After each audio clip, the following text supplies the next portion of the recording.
Bonjour Jordan. Bonjour. J'ai vu Mehdi qui m'a expliqué qu'un salarié pouvait compléter son dossier administratif depuis son téléphone. Tu peux nous le montrer? Oui, bien sûr. Il reçoit un email, c'est bien ça? Alors oui, l'email contient 4 vidéos destinées aux salariés.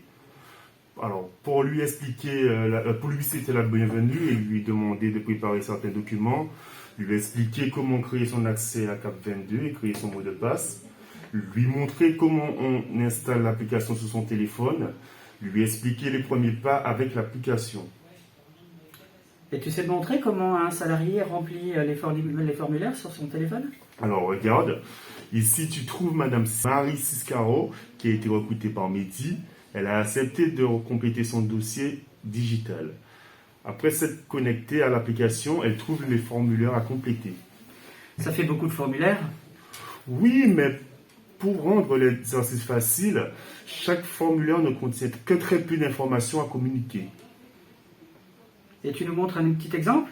Alors oui, par exemple le formulaire pièce d'identité. Il y a une vidéo dans le formulaire, à quoi ça sert? Alors c'est une vidéo de 1 à 2 minutes qui explique comment remplir le formulaire. C'est pratique, c'est directement de le formulaire. Je te le montre. Votre prénom, votre nom, ainsi que l'établissement auquel vous êtes rattaché s'affichent dans le formulaire. Vous devez d'abord transmettre votre pièce d'identité.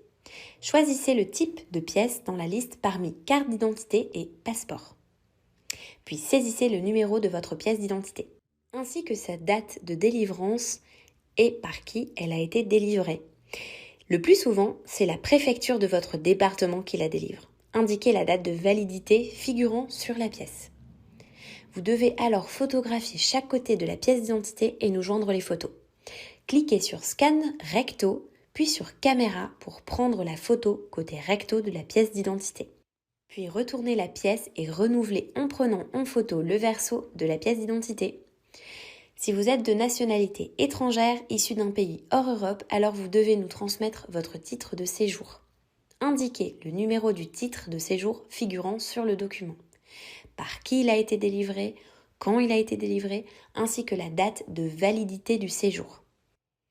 Comme vous l'avez fait pour la pièce d'identité, photographiez les deux côtés du titre de séjour, même si l'un des côtés est vide. Quand vous êtes prêt à envoyer les informations au service RH, cliquez sur le bouton Soumettre en vert. Et est-ce que les vidéos descriptives sont sous-titrées? En français pour le moment, on prévoit de sous-titrer pour les personnes sourdes et malentendantes et aussi dans plusieurs langues étrangères telles que l'anglais, l'italien, l'allemand, l'espagnol, le chinois et l'arabe pour les personnes qui ne maîtrisent pas encore très bien le français. Et qu'est-ce qui se passe si les formulaires sont mal remplis par les salariés? Alors le service administratif renverra le formulaire aux salariés avec une demande de changement. D'accord. Et est-ce que les formulaires ils doivent être tous remplis? Alors idéalement oui, et le service administratif va chercher à ce que ce soit le cas et va mobiliser l'encadrant pour qu'il s'en assure. Mais le seul formulaire kit d'intégration doit être complété pour que le service administratif puisse créer le contrat de travail. D'accord. Est-ce que tu voudrais nous dire autre chose? Alors, même si l'application n'est pas très compliquée, les salariés ont besoin de se faire aider par leur encadrant ou du CSP et qu'il ait besoin de s'entraider. Autre chose? Non, c'est parfait. Merci beaucoup Jordan pour toutes tes informations. Je te souhaite une très bonne journée. Bonne journée.